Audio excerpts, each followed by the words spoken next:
Hi guys, welcome to another episode of Another Fat Guy Cooks. I'm your fat guy, Andy Baker, and today we're going to be making a giant fucking Jaffa cake. How are we going to do that? Let's see. Right, so I've been out and bought a few different types of Jaffa cakes to kind of get my head around them and figure out how they're made so I can work a recipe out. Now, if you're English, you know exactly what Jaffa cakes are. They are a biscuit stroke cake that has a storied history of taxation and weird shit in the UK. And if you're American, you have no idea what a Jaffa cake is. Well, this is what a Jaffa cake is, right? So, it is you would call it probably a cookie, but it is, let's see here, look. Right, so we've got like a Genoise sponge base, which is like a nice fluffy spongy base, and then you can see inside it's got like a jello jelly jam orangey thing in the middle, and then chocolate coating on top. And they are so light and tasty. You see, now it's gone. And it's gone. So now we need another one because the last one's gone. And now that one's gone too. Can you see how this goes? There's also passion fruit and cherry. I've tried them both, they're a bit shit. There is these though, which I did try, which are very cool. Which are Joe Nuts, which is, you know, a contrivance of Jaffa cake and donut. It's very clever. But I tried one of these. Check this out. So it's got the lovely spongy base, cakey spongy base, chocolate on top, and then it has the ring of the orangey stuff going through the middle. And they're really, really good. Usually I don't like it when brands try and do clever, you know, kitschy, off-kilter shit, but 5 stars for this. It's fucking good shit. I'm gonna eat this throughout the episode. Right, so the first thing we need to do is to make the base for our Jaffa cake, which is like a Genoise sponge, which is basically just egg, sugar, and flour. Yeah, it's got no butter in it. Yeah, so we're gonna knock that up real quick. So super easy. We're gonna need 2 eggs, big eggs. 1, 2. I'm gonna need our scale, and then we're gonna need 50 grams of sugar. Golden caster, it's fine. 50 grams of sugar. And then we need to whip this together until it is light and floofy.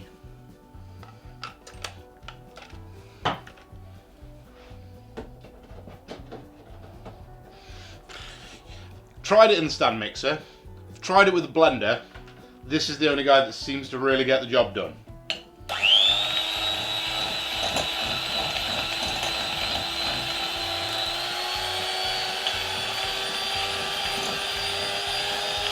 Takes a while.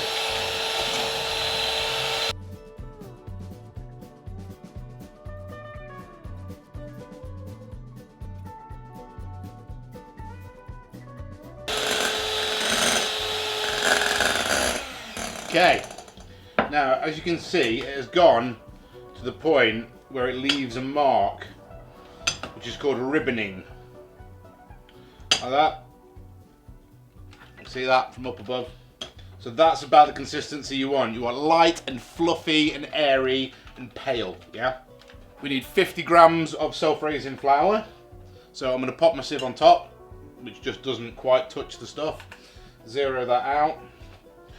And then we're gonna bang 50 grams of self-raising flour into the sieve. And then we're just gonna sieve that all over the top, like so. And then we're going to with a spoon or a spatula or whatever, we're going to fold that in. So we're just going to very gently move it around, sort of like in a scoopy, swirly pattern, until all the dry flour has disappeared. There's not much flour in this, so you want to make sure that you're not losing any of it around the sides. Then it is ready to go into your cake tin. So this is just making the base. This is just making this lovely, like, fluffy, sort of spongy bottom.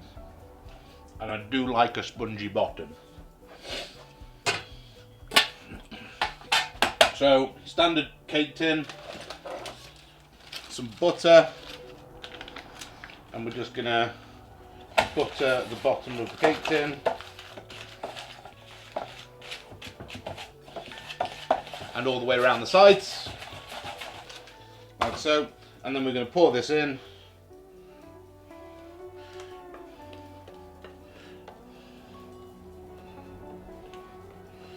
And we're going to use just under, about 3/4 of it, like so, because we don't want it to be too big. Maybe a little bit more. We don't want to be too thick. So this is going to go in the oven for about 10 to 15 minutes on medium, and then that is going to give us our lovely base. We're then going to cool that off, and then we're ready to figure the rest of it out. So we'll put that to a side for a minute. Now the other thing that we need to do is we need to make our jelly jam stuff to go on top. So to do that, we're going to get a bowl. We're going to get some, that's whiskey, there we go. We're going to get some Grand Marnier. We're going to do a couple of shots of that, because it gives a nice boozy, orangey sort of element to it. It's really nice. I think somebody suggested it on Twitter, actually. I don't remember who, but thank you, whoever did. Good idea. We're going to get some Jello, or jelly, or whatever you want to fucking call it. We're going to use like half a pack. So one of the hardest things to find was a way of making hang on, let me show you. So if you can see, I mean this one's a bit off centre, but you can see there's a circular ring of jelly or jam or whatever in the centre that's on top of the sponge, that's obviously a smaller circle than the biscuit, so you've got to find a mould for it. Now obviously I'm using quite a big mould here for the base, so I need quite a big mould for that. So what I've found is, and cleaned obviously and disinfected, is one of the plant water holder things that you put under plant pots. Works perfect. So this is what we're going to use. So we're going to throw some boiling water in here. We want about just under half a pint of this, roughly. We're also going to throw a little sugar in here, just to sweeten it slightly. So we're going to mix this up until the sugar and the jelly have all dissolved, and then we're going to throw it in here and stick it in the fridge until it sets. And then when that's done, then that can pop out and go on top of our cooked base, and we'll be ready to go. So I will be back when the jelly jam orangey stuff with booze in it has set inside here and the cake is baked. And then we can temper some chocolate, cover the whole thing in chocolate, and we're pretty much done. It's gonna look fucking amazing, I can't wait. Right, I'll be back. Right, so here we have our lovely Genoise, I think it's Genoise sponge. As you can see, very, very light and floofy. We're going to do it orange side down, so we get the orange on the bottom, which is what we want to see. So it looks similar to the orange on the bottom of the actual Jaffa cake. Now, this is where we see if our jello, whatever the fuck you want to call it, actually stays in its mould and stays the same shape. So we're going to run our finger around the outside to loosen him up so he separates nice and easy. And then we are going to turn our sponge over, put him nice and central on top, and then flip a bitch and hope for the best. Ha ha! Right, so now move it, try and center it slightly better. There we go. Okay, so we now have our jelly, Grand Marnier sugary sweet mixture on top. Okay, so now what we need to do is temper some chocolate and then enrobe him. So I've currently got a bain-marie going here, some boiling water. We're just going to get that boiling now, and then we're going to melt our chocolate, get the temperatures right, and then we're going to, oh, he's torn, don't tear, stick together. Okay, so we have our Callebaut finest Belgian chocolate, and we're going to put that in here.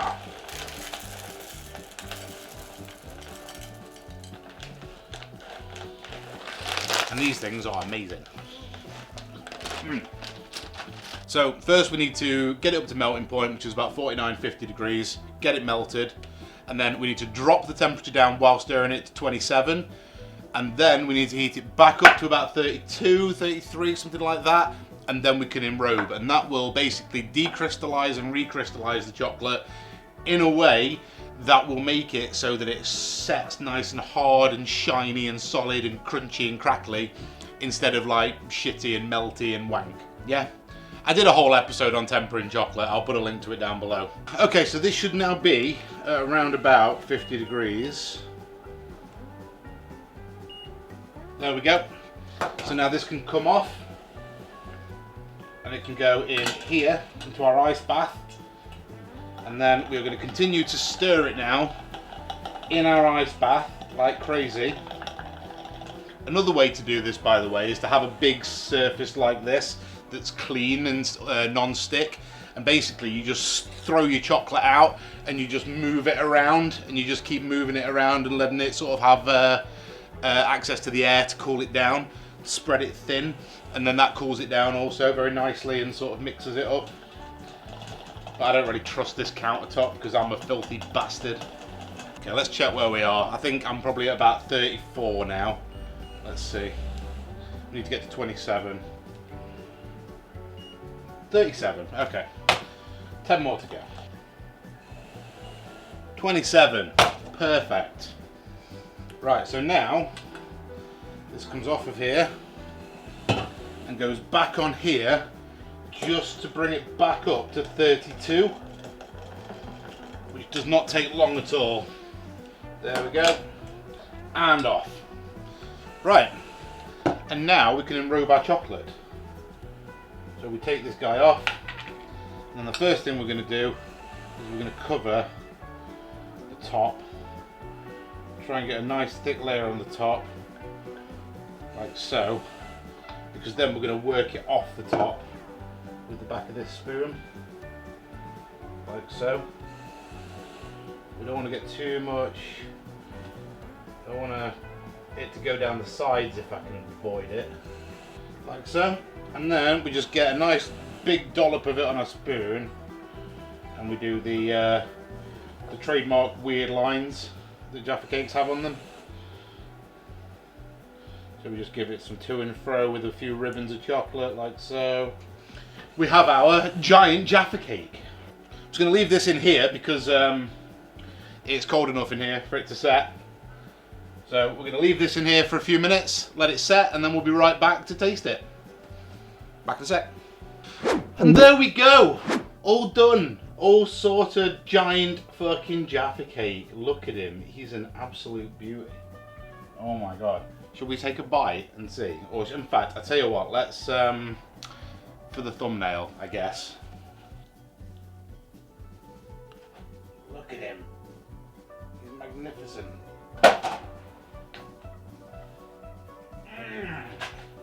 I'm going on.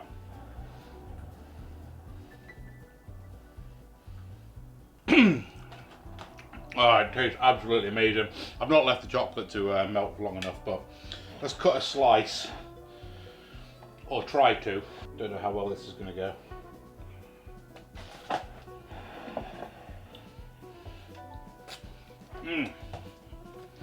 But there you go. Jaffa cake, massive, big Jaffa cake, giant Jaffa cake. It was an effort, man. I'll tell you what, it's taken me all week to do this, about 3 different fucking tries. I'm not sure if there's going to be an episode next week, because I want to do something else cool like this, and it takes me a bit of time. Well, there's your comparison, look.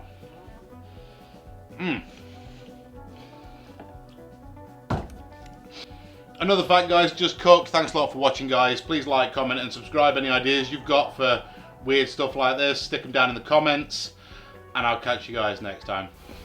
Peace. I'm not going to eat any of this because I'm on diet. Apart from maybe this piece. Oh, the Grand Marnier is amazing. Another fat guy.